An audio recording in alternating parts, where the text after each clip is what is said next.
Parang uulan. Ulan? Huwag kang uulan. Yan ang banas ano? Yan ang banas. Tulo yung aking pawis.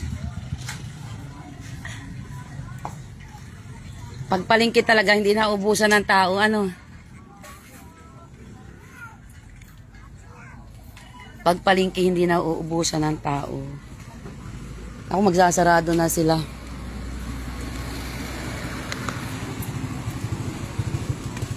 Saan ka pupunta?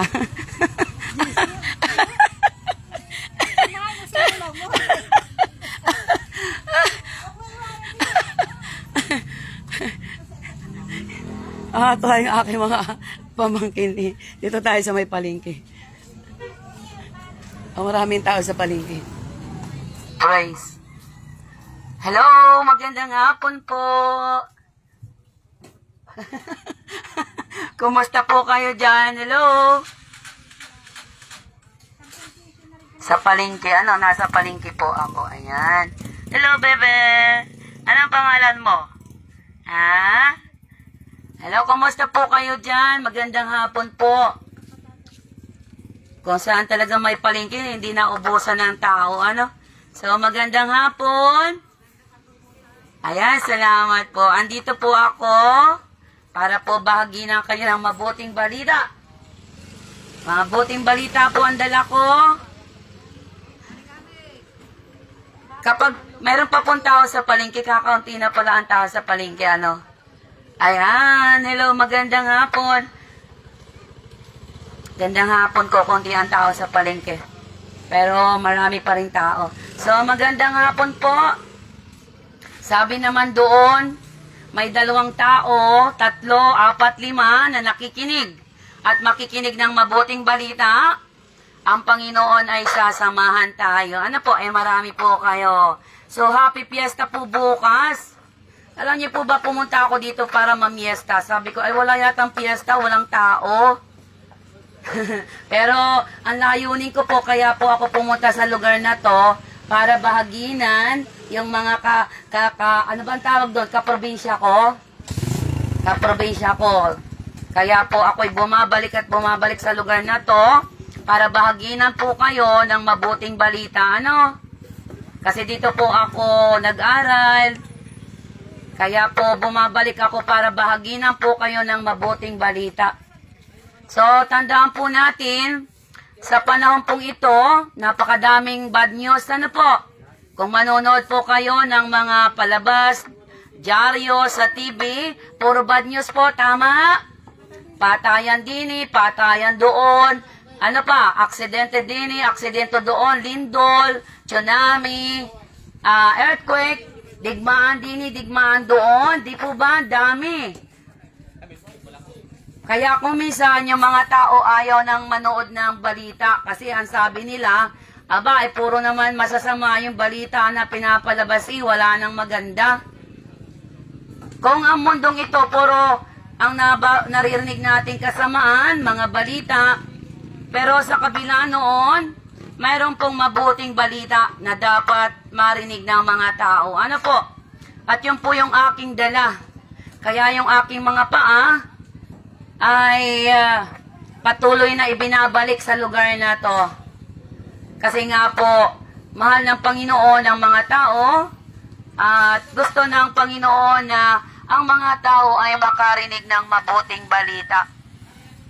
Kasi mahalaga po, sabi doon, kumayo kayo sa bawat sulok ng mundo at ibahagi nyo ang mabuting balita sa lahat ng mga tao. Kaya po hindi lamang po sa Quezon Province, hindi lang po dito sa bayan ng San Isidro, kundi sa bawat sulok, Luzon, Visayas, Mindanao, sa iba't ibang sulok ng Amerika, Canada, every nation, dapat pong makarinig ang mga tao. Kaya po, inaanyaya ko po yung mga tenga ng mga nagtitinda. Tandaan nyo, hindi ko naman po kayo hihinga ng pera. Libre po itong mga salita ng Diyos na patuloy na ipinaparating sa inyo. Wala pong bayad. Makikinig lamang po kayo dahil utos ng Panginoon na ang mga tao ay makarinig ng mabuting balita. Kaya po, makinig lamang po kayo dyan. Wala po akong hihingin sa inyo ng pera. Hindi po ako manghihingi sa inyo ng pera. At tandaan nyo, kung ako po'y maraming pera, bibigyan ko kayo. Subalit, ang daladala ko po ay higit pa sa kayamanan. Dahil ang mabuting balita ay napakahalaga sa mga tao. Kaya po, ang sabi doon, huwag kayong mahiya. Huwag niyong ikakahiya na ibahagi ang mabuting balita. Dahil pag ipinagkahiya ko po si Yesu Kristo sa inyo, ikakahiya din po ako ng Panginoon pagdating ng panahon. Kaya po, nandito po ako para sabihan kayo ng mabuting balita. Good news po ang aking dala sa inyo. Good news. At ang mabuting balita na pinaparating po sa inyo ng Panginoon, sabi po doon maliwanag, kung sino pong may mga Bible sa inyong mga tahanan, sabi po sa John 3:16, gayon na lamang ang pag-ibig ng Diyos sa sanlibutan, kaya isinugo niya ang kanyang bugtong na anak, sino yun? Si Jesus, upang ang isang tao ay hindi mapahamak, bagkus magkaroon ng buhay na walang hanggan. Kaya po napakahalaga na tayo yung mga Biblia sa ating mga tahanan. Kasi kung wala po tayong Biblia, paano po natin malalaman na mayroon palang regalo ang Panginoon? Mayroon palang pangako ang Diyos sa iyo at sa akin. Ano po yung regalo? Yung po yung sinasabi na buhay na walang hanggan. Mayroon po regalo ang Panginoon at yun ang pinakamagandang dapat natin naririnig, mabuting balita na mayroon palang regalo ang Panginoong Jesucristo para sa iyo at sa akin. At ano po yung regalo ng Panginoon para sa iyo at sa akin? Magkaroon po tayo ng buhay na walang hanggan. Bakit po buhay na walang hanggan? Kasi pansamantala lang po tayo sa lupa. Ang dami po ngayon namamatay sa aksidente. O napanood niyo yung bata doon sa airport. Naghahatid lamang. Anong nangyari? Di po ba? Ang buhay po ay napakahalaga. Ang inyong mga buhay, ang inyong kaluluwa ay napakahalaga sa paningin ng Diyos. Kaya lamang po, kung hindi po tayo makikipagkasundo sa Diyos, kung hindi po natin kikilalanin ang Panginoon bilang Diyos at tagapagligtas, paano natin matatanggap yung regalo? Sabi po sa Efeso 2:8-9, may regalo ang Panginoon sa iyo at sa akin personal. May regalo po. At pinaparating ng Panginoon yun sa inyo, yun yung mabuting balita. May regalo po ang Panginoon sa iyo, sa akin. At ano po yung regalo ng Panginoon? Buhay sa langit. May buhay po sa langit. Pansamantala lang po tayo dito sa lupa. At ang sabi doon, yung regalo ng Diyos na buhay sa langit, makakamta natin sa pamamagitan ng may gagawin po tayo para matanggap po natin yung buhay sa langit, yung regalo. Ang ini-emphasize ko po sa inyo, yung regalo ng Diyos yung buhay sa langit. Yun po yung mabuting balita. Dito sa lupa, hindi po tayo maliligtas ng kayamanan, karangyaan, pera, magandang bahay, sasakyan, kahit lahat ng bagay mayroon ka na, hindi po yan magdadala sa atin sa langit. Nasusulat po, makamtan mo man ang lahat ng kayamanan sa mundo, kung ang kaluluwa mo naman ay mapapahamak, wala pong saysay. Kailangan po natin ng pera, pagkain, kayamanan, bahay, sasakyan, pero mayroon pa po palang masigit na regalo. At ang regalo na yon ay buhay na walang hanggan. Yung po yung regalo at gusto po namin iparating sa inyo, mga taga rito sa lugar na to, na mahal po kayo ng Panginoon. Mahal na mahal po kayo. At ayaw ng Panginoon na ikaw at ako ay mapahama. Kaya po ako po ay isinusugo para po kayo makarinig ng mabuting balita. At ano po ang gagawin natin para po matanggap natin ang mabuting balita o regalo ng Diyos? Ang gagawin po natin pala ay maniniwala. mananampalataya kay Hesus Kristo na siya ay ipinanganak ni Mariang Berhen. Ano pa? Nagpakasakit, ipinako sa cross, pinahirapan, pinatay. Subalit, nang siya'y namatay, siya'y inilibing, 3 araw, siya ay nakalibing. Subalit, ang pinakamagandang balita na naman, pangalawang magandang balita, bukod doon sa regalo na bibigyan tayo ng buhay na walang hanggan, pangalawang mabuting balita, nabuhay! Nabuhay si Jesus! Naniniwala po ba kayo nabuhay si Jesus? Kapag hindi po kayo naniwalang nabuhay si Jesus sa mga patay, hindi nyo po mararanasan yung regalo niya. Nabuhay po ang Panginoon after 3 days. Iyon po yung good news na dapat nating malaman. Kaya po hindi po relihiyon ang dinadala namin sa inyo. Kahit ano pong relihiyon ang pasukan mo, kung mo po tinatanggap si Jesus ng personal, ang kaligtasan po na handog ng Panginoon ay personal. Ikaw at siya, yung kikilalanin mo po siya, manampalataya ka sa Kanya, siya yung namatay sa cross, siya yung nabuhay, at ang layunin po pala kung bakit isinugo ng Diyos Ama si Hesus Kristo sa lupa ay para iligtas ikaw at ako. Yun po yun. Para iligtas ka po. Kasi mahal na mahal ka po ng Diyos. Kaya po, ang buod ng Biblia ay John 3:16 to 17. Ayaw ng Panginoon na ikaw at ako ay mapahamak. Kaya, ang kanyang anak na lamang po ang kanyang ipinadala sa lupa. Kaya po nawa po mga ate, kuya, mga nanay, mga tao sa palengke na to, kasabi po kasi ng salita ng Diyos, kung saan maraming tao, doon ka pumunta. Kalimitan, ang palengke, ang maraming tao. Kaya po doon ipinapangaral ang mabuting balita. Ang kaligtasan ay pangako ng Diyos. Kailangan po pala natin na manumbalik sa Diyos. Lalo tigit sa panahon natin ngayon, pasama na ng pasama ang panahon. We are living in the last days. Sabi po doon, kung magbabasa po kayo ng Biblia, ayon sa Mateo 24, darating ang panahon, magkakaroon ng tagutom, kahirapan, patayan dito, patayan doon, mga lindol, mga sakuna, pagsabog ng bulkan, tsunami, digmaan sa iba't ibang bansa. Nangyayari na po. Nangyayari na po yung mga nakikita natin sa mundong ito. Kaya po, kung hindi po tayo aware, hindi po natin namamalayan, dumating na pala ang Panginoon. Kaya po tayo ay sinapasabihan na magsipaghanda po tayo. Magsipaghanda po tayo para po pagbabalik niya makasama ka po at ikaw at ako makasama doon sa pangako na buhay na walang hanggan. Yun po yung regalo. Buhay na walang hanggan. Kaya po ang sabi doon sa Mateo 24:14, kailangang maipangaral sa bawat sulok ng mundo na si Hesus Kristo ang tagapagligtas.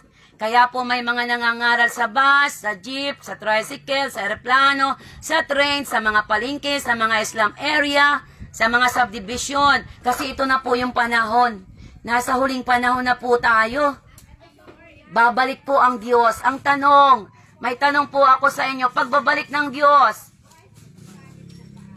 sigurado po ba kayo na mapapasama kayo sa pagbabalik ng Diyos? Kasi kung hindi po kayo sigurado, ito po yung panahon na kailangan po natin na tumanggap at kilalanin ng Diyos. Lalo tigit, wala pa po kayong Kristo sa puso. Personal po. Personal po ang kailangan natin. Ikaw at ang Panginoon, yung magkaroon ka ng kaugnayan sa Kanya, kilalanin mo siya bilang Diyos mo at tagapagligtas ng kaluluwa. Yun po yung pinaparating namin na mabuting balita na kailangan ng tao. Tandaan niyo po, kung wala pong isusugo ang Panginoon na mangangaral, paano po kayo makakarinig? Ang sabi doon, kapag nakarinig ang mga tao ng salita ng Diyos, mabubuksan po ang inyong tenga kasi the Spirit of the Lord, ang banal na Espiritu ang magkukonvict sa atin para tayo ay magising. Ang banal na Espiritu po, iko-convict tayo na magbagong buhay, manampalataya, magsisi, para matanggap po natin yung regalo na buhay na walang hanggan. Kaya hindi po relihiyon ang aking dinadala sa inyo, kundi magkaroon po kayo ng personal na relationship kay Kristo, yung tinanggap mo siya, nanampalataya ka sa Kanya, para matanggap mo yung buhay na pangako ng Diyos. Yun po yung layunin kung bakit po may nangangaral sa mga palengke. Mapalad po ang isang lugar kung saan nakakarinig ang mga tao. Kasi yun ay utos ng Diyos na dapat nating gawin at pakinggan.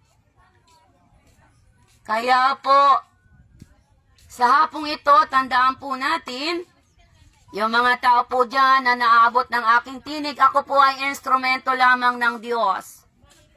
Instrumento ng Diyos para magsalita sa inyo, para pasabihan kayo na mahal kayo ng Panginoon, at ito na yung panahon na tayo ay manumbalik sa Diyos.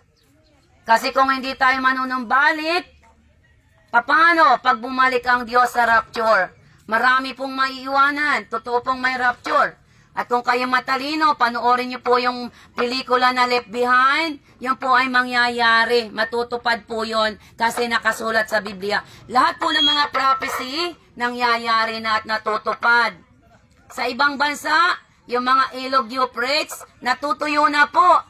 Sinyal po yun ng pagbabalik ng Diyos. Kaya po kung hindi tayo maghahanda, ano po ang ihanda natin? Yung ating kaluluwa. Kasi po ang tao may kaluluwa. Kailangan pong mabuhay ang Espiritu ng Diyos sa ating mga buhay para yung regalo niya matanggap po natin. Ano po? Wala na po tayong gagawin. Hindi na po kailangan natin na magpenitensya, pahirapan ang katawan natin, sugatan. Why? Sinakop na po ni Jesus. 2,000 years ago, si Jesus na po yung nag-offer ng kanyang buhay. Inihandog yung buhay niya doon sa cross para sa iyo at sa akin. Ganon ka po kamahal ng Diyos. Ikaw at ako, inihandog niya yung kanyang buhay, alang-alang sa iyo at sa akin para po tayo maligtas. Ano po? Ang gagawin na lamang po natin, manampalataya. Ano po ba yung salitang manampalataya? Umasa sa Diyos, maniwala sa Diyos, kilalanin siya, makipagkasundo, tanggapin si Jesus, personal po bilang Diyos at tagapagligtas. Kaya yun po yung dinadala namin sa inyo ng mabuting balita para kayo po makatanggap ng regalo niya na eternal life. Pasamantala lang po yung buhay natin ngayon. Baka bukas, hindi natin hawak ang buhay. Kaya po yun yung pinaparating ng Diyos.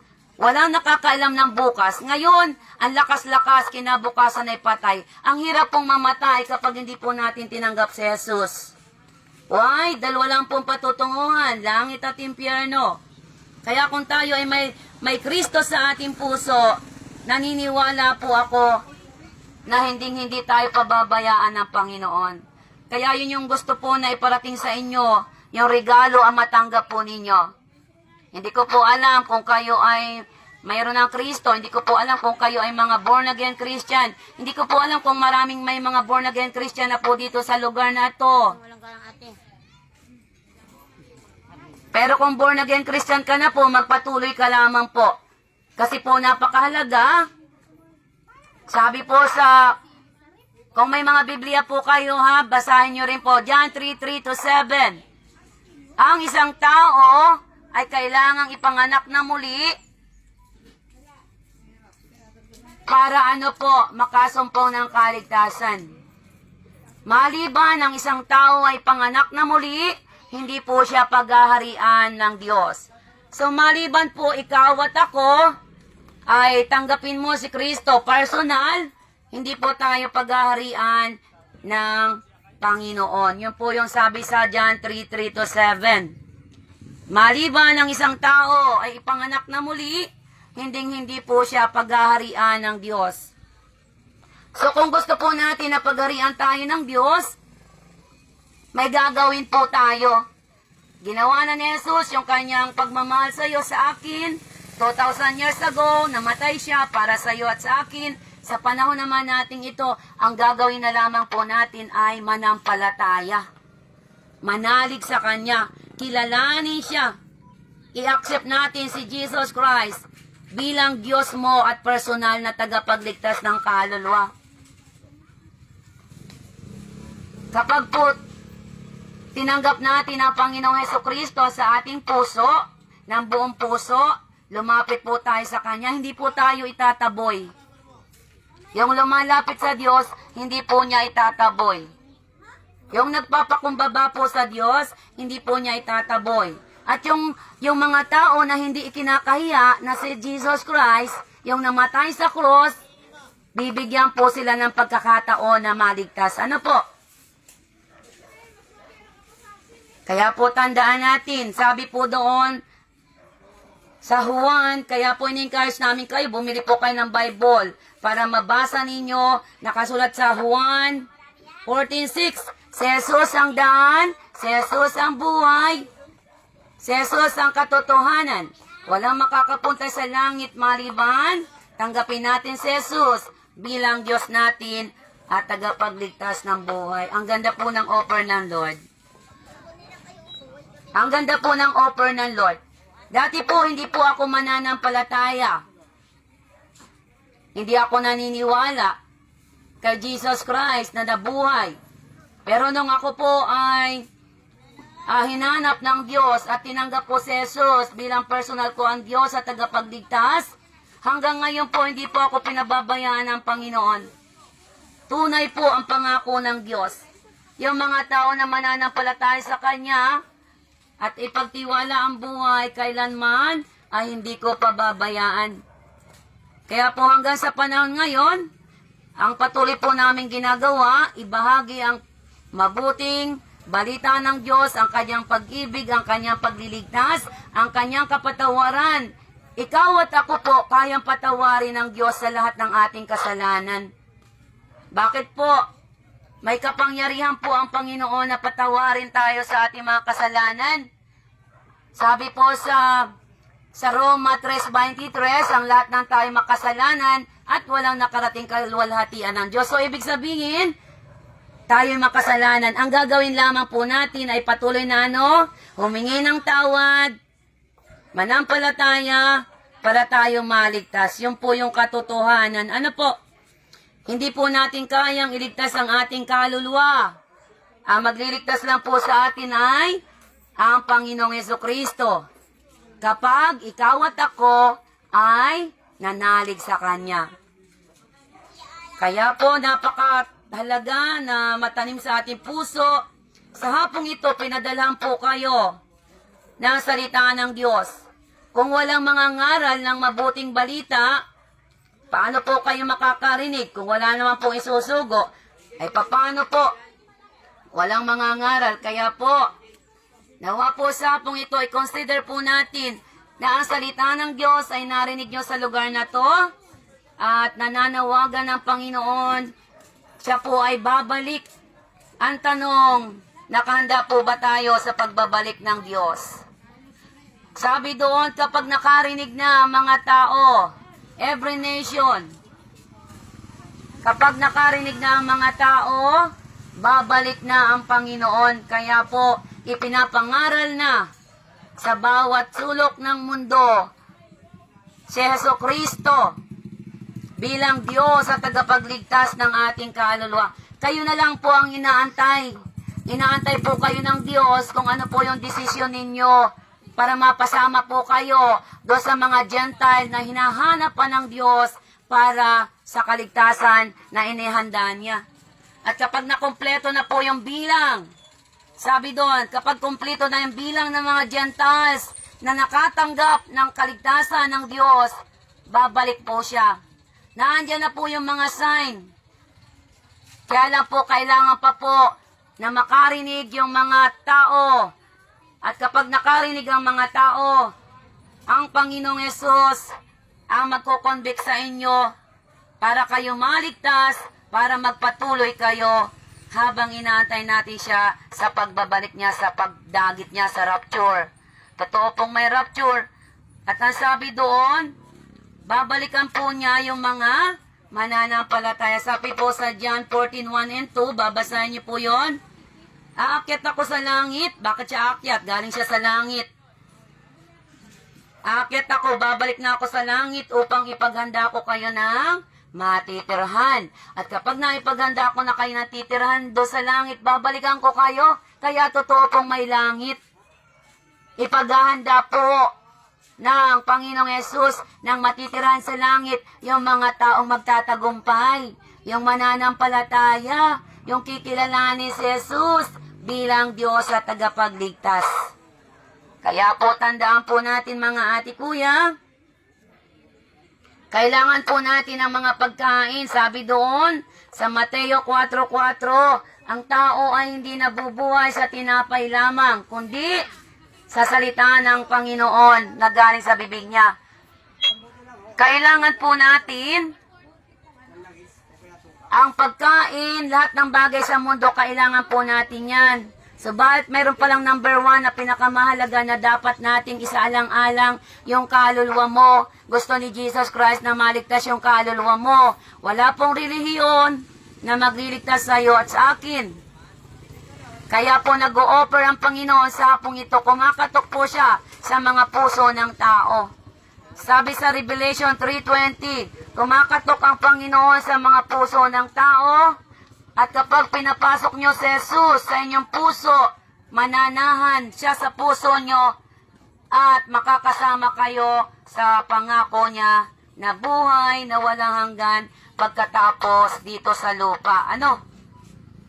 May kanya-kanya pong panahon ng tao. May panapanahon. May kapanahunan ng pagsilang. May kapanahunan ng kamatayan. May kapanahunan ng pag-iyak. Panapanahon. Kaya po habang nananawagan ng Panginoon sa mga tao na tayo po ay manumbalik na ano, kasi napakahalaga nyo, hindi ko po kayo kilala. Bagamat ako po ay lumaki dito sa lugar na to, nakapag-aral ng elementary, high school ay umalis na po, kaya hindi ko na po gasino kakilala yung mga tao dito. Subalit, dahil mahal po kayo ng Panginoon, kaya yung aking paa ay binabalik sa lugar na to para po kayo bahaginan ng regalong natanggap ko, para matanggap nyo rin po yung regalo na mayroon ako. I don't have anything. I have Jesus Christ na magliligtas. Yun po yung pinakamagandang balita. Nawa po i-consider nyo yung panawagan ng Diyos. Dahil na mahal po kayo ng Panginoon at ayaw ng Panginoon na kahit isa sa mga tao mapahamak. Kaya lang po, kayo po yung magdidesisyon. Binigyan po tayo ng Panginoon ng kanya-kanyang desisyon. Hindi po tayo ginawang robot. Kaya kanya-kanya po tayong desisyon. Kaya po, ino-offer lang po namin sa inyo yung regalo.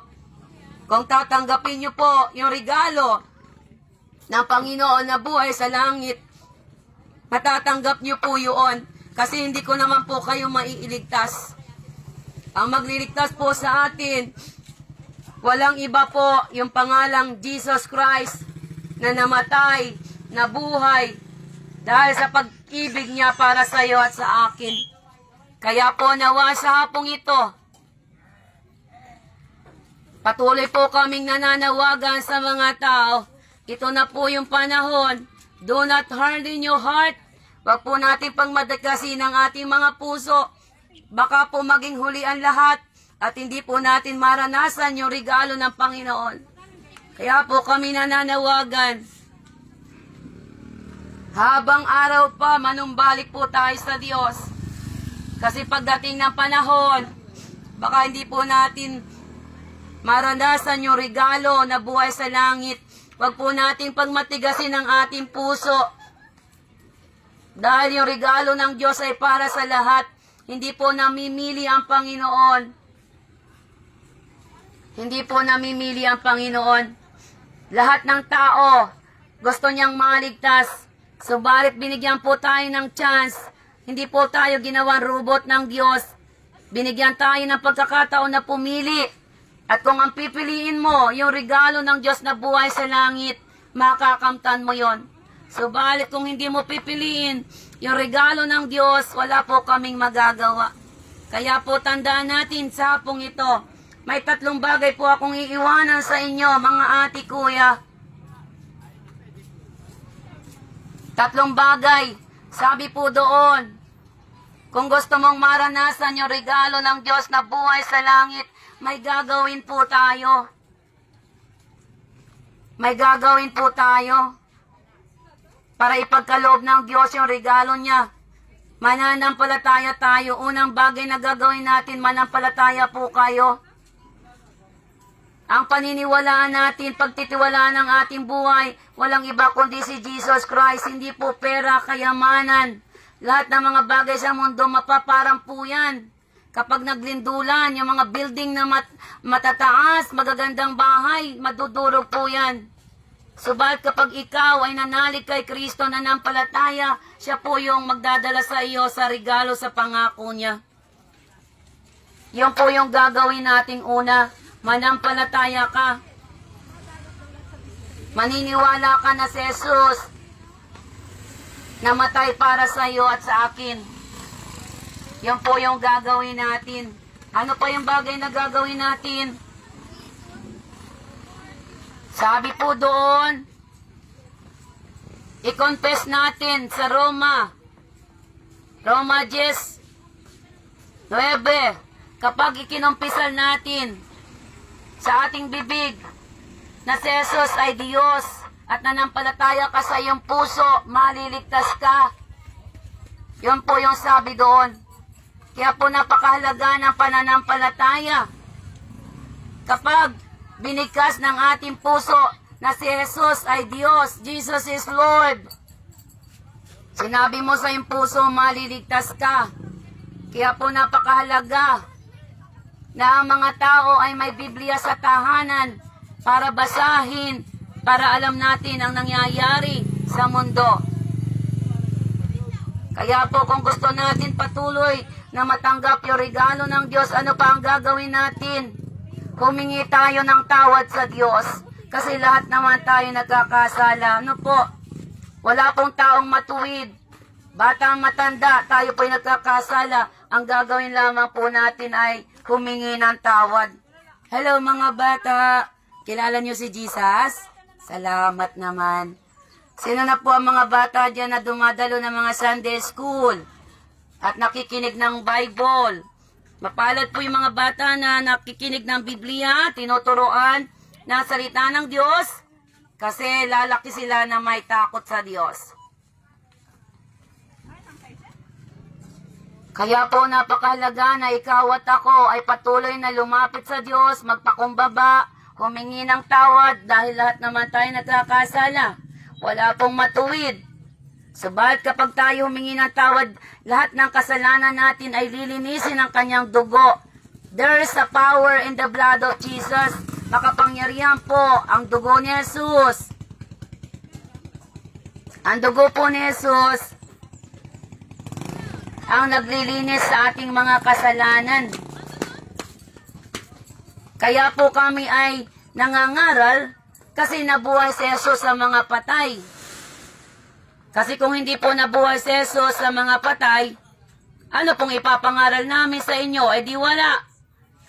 Dahil nabuhay si Jesus sa mga patay, kaya po sinasabi namin sa inyo na si Jesus ay buhay at babalik po siya. Ano po? Babalik po ang Panginoon, kaya nawa po makasama po kayo sa kanyang pagbabalik. Kaya po yun yung pinapasabi sa atin, manampalataya ikaw at ako kay Kristo, magsisi, humingi ng tawad.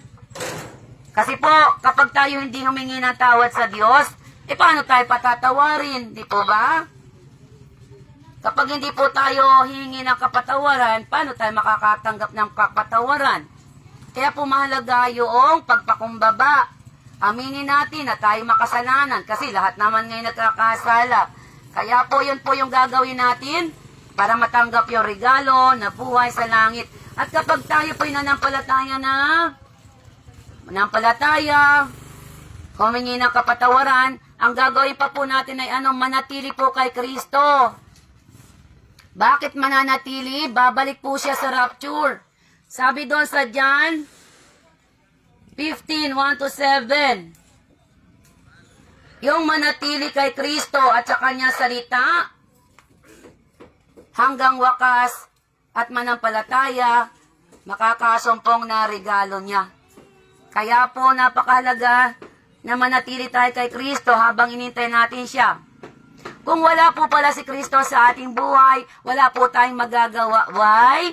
Kasi po si Jesus Christ po ay nagbigay ng hininga natin, ha? Kaya po tayo humihinga. Bigay po pala ni Jesus yun. Anak? Si Jesus Christ po pala nagbigay ng hininga sa atin. Ibig sabihin, si Jesus Christ yung Diyos. Kung wala si Yesu Kristo, wala po tayo sa mundong ito. Si Jesus Christ po yung may-ari ng buhay. Yung lahat ng mayroon po tayo sa mundo, pahiram lang natin. Ito pong ating katawan ay templo ng Diyos. Kaya po kailangan natin ang ating katawan ay gamitin sa kaluwalhatian, sa maayos at matuwid na buhay para po tayo ay kaluguran ng Diyos. Kaya po nawa, kung wala si Kristo, you can do nothing, sabi doon.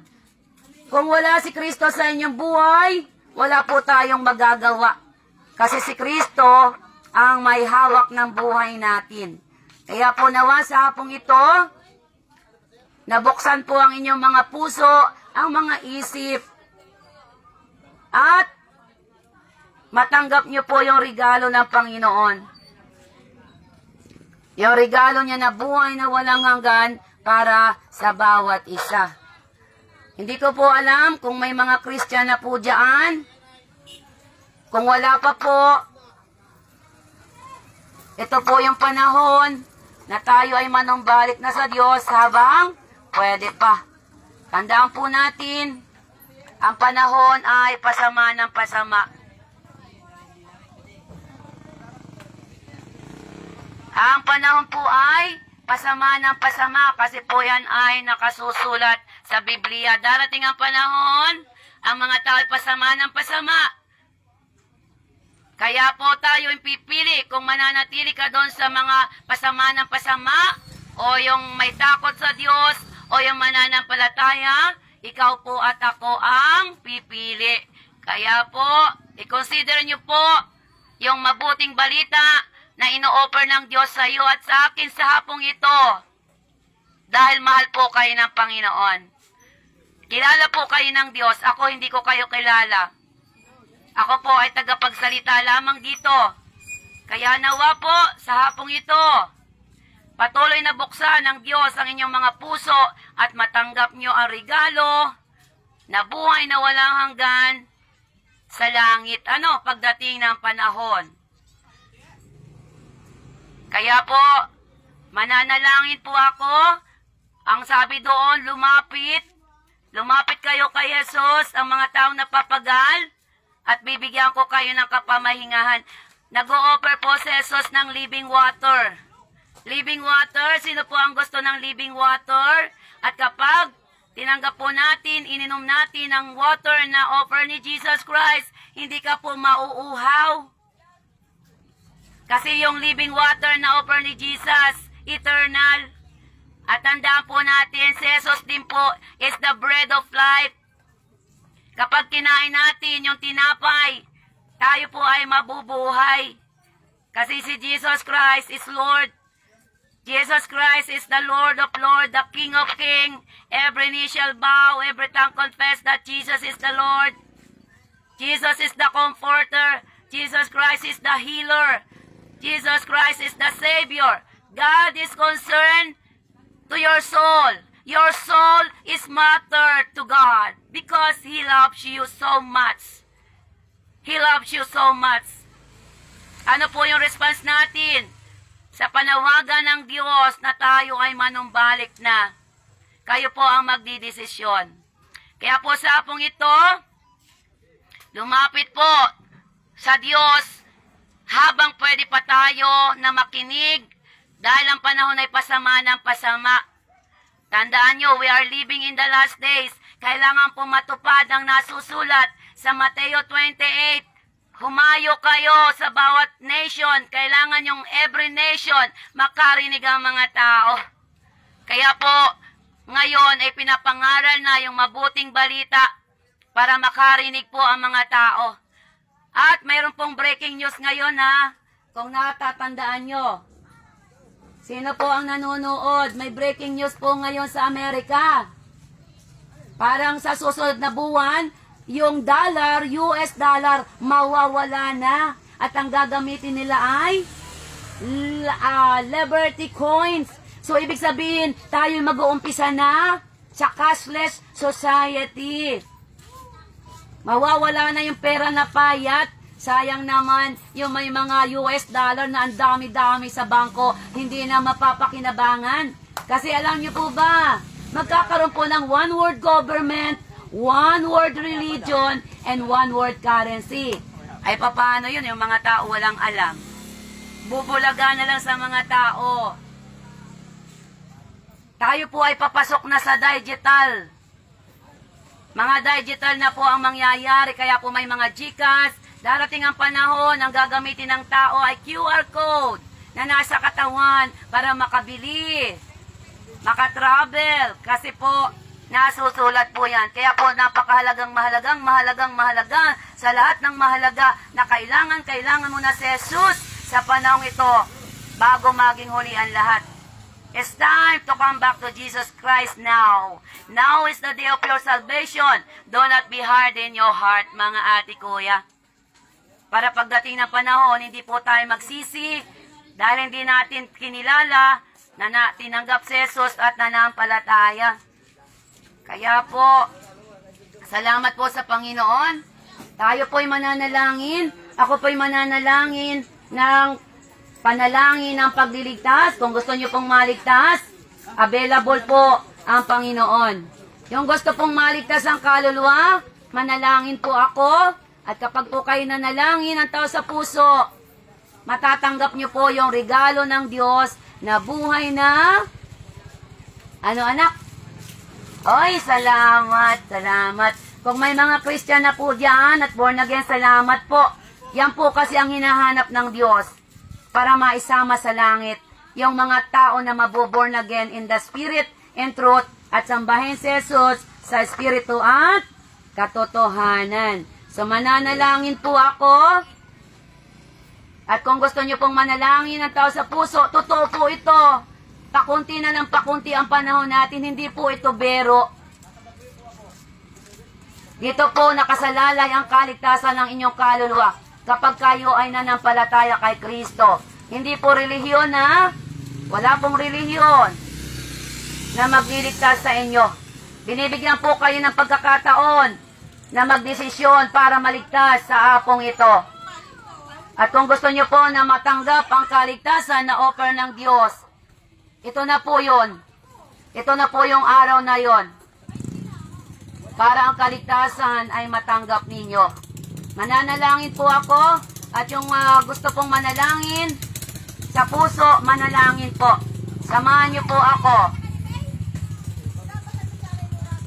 Manalangin po tayo. Ama namin sa langit, maraming salamat po sa hapon na to. Ako po'y lumalapit sa iyong harapan, nagpapakumbaba. Hindi ko po kayang iligtas ang aking sarili. Panginoong Yesus, patawarin mo po ako sa lahat ng aking mga kasalanan. At sa hapong ito, inaamin ko po, hindi ko po kayang iligtas ang aking sarili.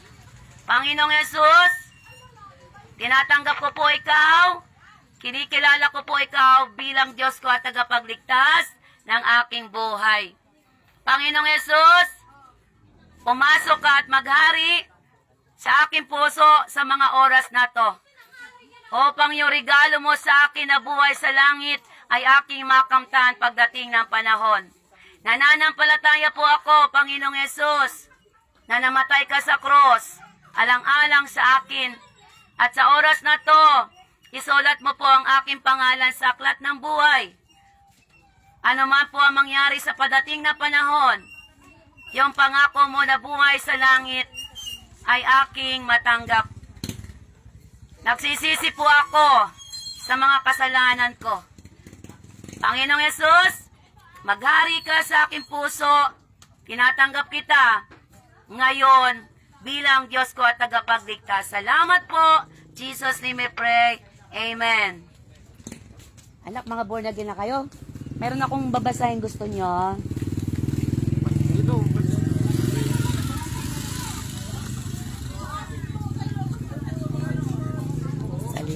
Meron akong babasahin. Kaso na yung aking. Hallelujah, salamat po. May babasahin ako, ayan. Ay, libre pong babasahin, oh. Sino po Tagalog, ere? Sino pong gustong babasahin? Anak ko, libre, oh, Tagalog. Tagalog po, ere. Wala pong bayad, ah. Ayan, anak. Basahin mo Tagalog yan, love letter ni Jesus.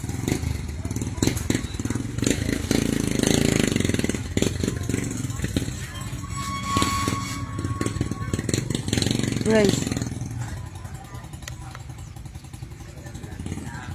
Salamat po sa inyong pakikinig. Nawa po yung mga salita ng Diyos na narinig nyo ay hindi nakawin ng kaaway at magsipagbasa po kayo ng Biblia. Kung may mga Christian church po dyan, mga bahay-sambahan ng mga born again, nawa po ay dalhin kayo ng Diyos doon para patuloy kayong lumago para sa pagbabalik ng Diyos tayo po ay nakaredy. Ano po?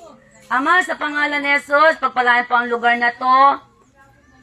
Salamat po sa mga tao na nakinig. Salamat po sa open ng kanyang mga puso. Tunay po na napakabuti mo at patuloy mo silang pagpalain sa lugar na to.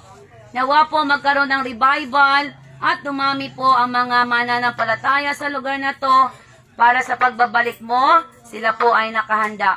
Pagpalain mo po ang mga tindahan nila, mga business nila, ang mga espiritual na buhay nila, at ang pananampalataya ay patuloy na lumago habang hinihintay ka namin.